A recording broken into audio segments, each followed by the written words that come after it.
বলতা নেই, কিন্তু তারপরেও খেয়ে দেখবে। দুটো নিয়ে যাই, নাকে আমি ছেড়ে দিতে বললে কেটে দেবেন, কেটে খেলে বুঝতে পারবেন। মালটা হ্যাঁ বাড়ি একটু প্রচুর হয়, এটা ক্যাট মানে সব বিক্রি হ্যাঁ এগুলো তো শেষ পর্যায়ে। পাখি যে পর্যন্ত খাচ্ছে বুঝছেন, পাখি কাটবেন তাহলে কত মিষ্টি হিসেব তাহলে করে। তো হ্যাঁ মিষ্টি। পাখিতে যেহেতু ফল পাখিতে খায়।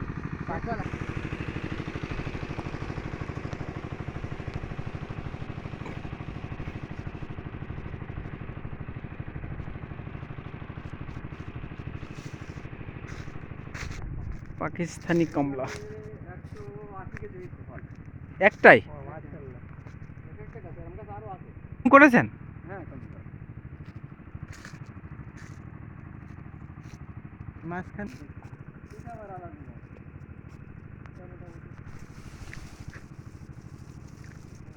নিচে পড়ে আছে, নিচে পড়ছে ভালো।